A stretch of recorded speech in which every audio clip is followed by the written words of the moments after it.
Hey, was just letting you know. Um, the theory of evolution is not real. It doesn't exist. The best way to explain it is you have two parents. Both parents have 46 chromosomes. Your father gives you 23 and your mother gives you 23, which results in you being born with your mother's traits and your father's traits. So now you have a set of your own chromosomes that make you yourself as an individual. But your parents never gave you the other 23 traits that they both possess. Therefore, you're losing DNA genetic information. So you may have lost the information to be able to have blonde hair or blue eyes, and therefore you'll never be able to pass that trait along, and that information is lost forever. We're actually de-evolutionizing, simply because scientists say, oh, evolution's real. Well, you have a fox and you have a dog. They're both from the canine family, but they can't breed together and make fox dogs. And it's because, according to evolution, they all started off as wolves and bred over and bred over and bred over until they acquired certain traits that made them what they are, whether it's a fox or a dog. But according to evolution, you should be able to take a dog and it creates a hybrid that would make a fox because they're both from the same family. So this dog and that dog have mutated genetics and they create a fox. Well, that hybrid fox dog thing, there has to be a stable population that's breeding and mutating again to become a fox. So that would mean there would be a fox, or there'd be a dog, and then a fox dog type hybrid, and then a fox. And we don't have that fox dog hybrid because it doesn't exist. If that was the case, if evolution was real, there would be a stable population of fox dogs out there that would close or bridge the gap between dogs and foxes, since they're both part of the canine family. But there is no hybrid dog fox to bridge the gap. Therefore, you can't take them, you can't trace their lineage back to a wolf. Same thing with humans. You lose DNA every generation, and because you don't pass on all 46 chromosomes. Just like you, when you have children, you will pass on 23 of your chromosomes to your child, as your partner will pass on 23 chromosomes. So what about the other 23 chromosomes that you didn't pass on? This could be recessive traits, dominant traits, whatever, but your kids will never be able to pass those traits on because they never received them. Therefore, they could only pass on the chromosomes that you've given them, and over time, over generations of having children, you're eventually going to lose so much information that your offspring won't be able to have blue eyes or blonde hair or fair skin or dark skin. You won't be able to control it because they won't have the genetic information in their bodies anymore to be able to pass that trait along. And not to bring in the Bible or anything, but Adam and Eve are made in God's image. So theoretically, they possessed all the traits that every human would ever need in the world. And it even says God made them in their image. So that was, Adam and Eve were the perfect humans created with all the genetic makeup needed to produce all the different kinds of people we have out today. There's no different races. There's just one human race. And so Adam and Eve, Adam passed on 23 chromosomes and Eve passed on 23 chromosomes. They had many children, just not Cain and Abel and Seth. It says in the Bible they had Cain and Abel, then they had Seth, and they also gave many more children. Or it says many more sons and daughters. So each child was going to be a little different from each other. One might have brown hair, one might have red hair, one might have black hair, blonde hair, etc. Because each time they had a baby, they passed on 23 chromosomes from each parent, which led to little differences in all the children they had. And those children had children, and they passed on their 23 chromosomes, which led to less information, and each generation turned into less information. By the time you got to Noah and his family, Noah and his sons and their wives only had so much genetic information within themselves when Noah's Ark, when the flood happened, and when they got off the boat, they were told to go out and repopulate the earth. Well, there's only so much genetic information that they had from the 10 generations going back to Adam and Eve that a lot of the information was lost. Therefore, and this was good traits and bad traits. This,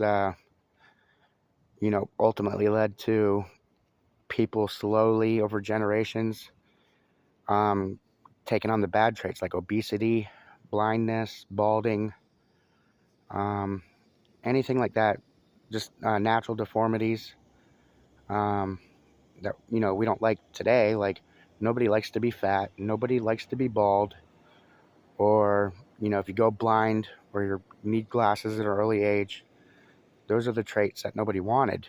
But when Noah and his family got off the boat, they only had so much genetic information to pass on, and it was like bottlenecking all this information through one family. So today, after everybody, since it's been, hundreds of generations, you have more obesity, you have more blindness or balding,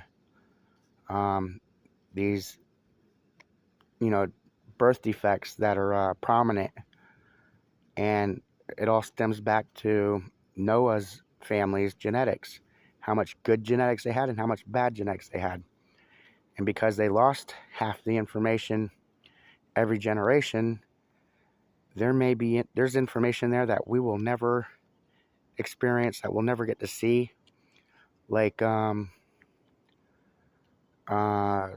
certain attributes, physical attributes that just don't exist anymore because they've been weeded out through generations of losing information. Not to mention, if we're evolving, why don't we see animals all over the planet evolving? Like lizards. Lizards have the DNA to make scales and 4 legs and a tail and a head, but they don't have the genetics for a feather. But scientists, evolutionists say, yeah, well, birds came from a lizard, or dinosaurs came from a chicken or whatever. But you never see lizards with feathers, because according to evolution, lizards have the genetic makeup for feathers. So we would be seeing lizards today that have feathers and are still evolving into birds. But we don't see that because lizards can't have the DNA to create feathers because they're lizards, they're not birds. Just like, they say dinosaurs come from birds. Well, if that's true, why is there still birds around, but there's no dinosaurs? Because dinosaurs didn't evolve from birds. Evolutionists say birds were first, and then slowly evolved into dinosaurs, into reptiles and scaly skin, and because they had feathers on their head and scale skin, they evolved from birds. But first off, there's no proof ever that dinosaurs ever had feathers. There is no scientific data displaying reptiles, dragons, dinosaurs, whatever you want to call them, they're all reptilian, of having feathers. If that was the case, we'd have reptiles with feathers today, and we don't, because it's all a crud of crap.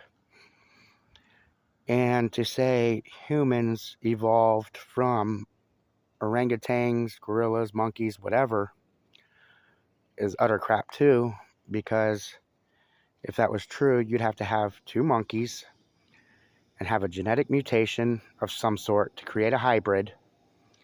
And then you have to have a stable population of those hybrids, which, by the way, when you make hybrids, they're usually fertile. Just like, you know, donkeys and horses. You got to have a lot of them to allow just a couple of them to be able to breed.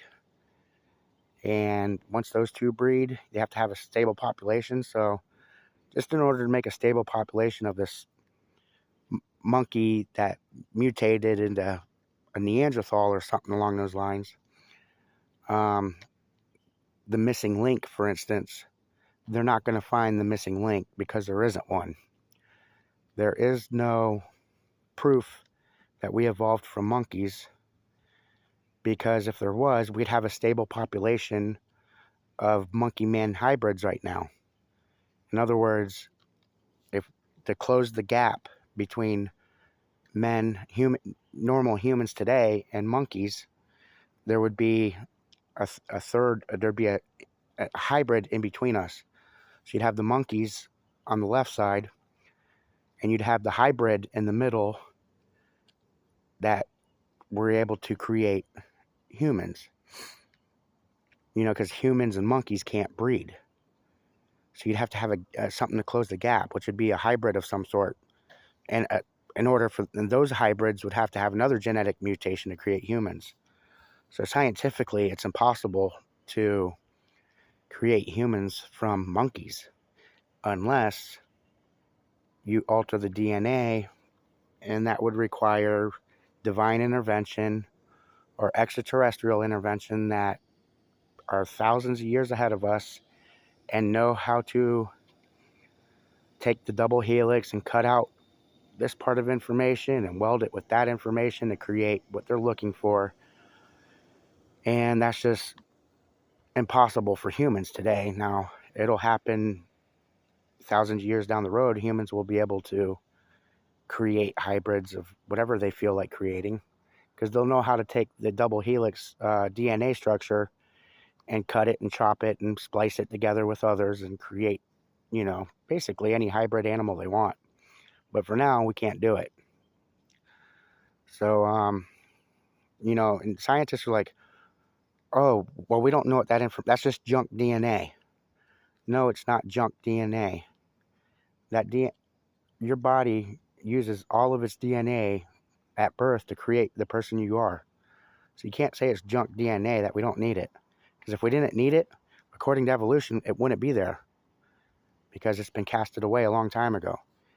That is, the junk DNA is usually what scientists don't want to explain, and it has to do with things they don't want to talk about. Like, DNA has been turned off, basically, in our bodies. Like in the Bible, they lived hundreds of years old. They may have had more brain power or used all their brain or larger brains capacity, thicker bones and bone structure. Basically, we were more rugged and more better built in ancient times, and over generations, mostly through environmental factors, like the atmosphere is 1/7 of what it used to be. The firmament reflecting gamma rays, microwaves, radio waves, all that stuff back in the out of the atmosphere. oxygen saturation rates, oxygen levels on the Earth's atmosphere before the flood was way different than we have now. So, humans were better built back then. And a lot of their DNA, they used it all. As of today, we don't use it all. And one example is humans' brain capacity, or humans' brain volume is going down like 10%. So if you go back to ancient times, humans' brains were at least 10% larger than what they are now. But why are they getting smaller? If we're evolving into better creatures. Once again, it's not because we're evolving, we're de-evolving and slowly reverting back to nothing. Another 100 generations down the road, humans probably won't be able to sustain themselves. There's a good possibility that they'll be incapable of speech or walking, managing their own food or harvesting their own food, hunting, fishing, that kind of stuff. They won't know what to do or how to do it because we keep losing information each generation. Like your kids are going to have less information in their DNA than you do right now. And if you go back to Adam and Eve, who were made in God's image, who technically had perfect DNA, each generation we lost and lost and lost and lost and lost DNA. And it's to the point that so much information has been lost, and it's also led to other traits being exposed that we don't want, like obesity and baldness, blindness, certain diseases. They didn't have those diseases back in those days. And it has to do with the bottlenecking of Noah and his family and the change in the atmosphere that brought these DNA traits out that we don't like, which, ultimately led to, more death, early death, for instance, dying too young because they're overweight or they had a heart problem or whatever it may have been, where the early generations of ancient humans just didn't have those traits in them. They had those traits in them, but they were recessive traits. They weren't dominant because the original Adam and Eve were made in God's perfect image. So those traits weren't exposed until many, many, many, many, many, many generations a lot later.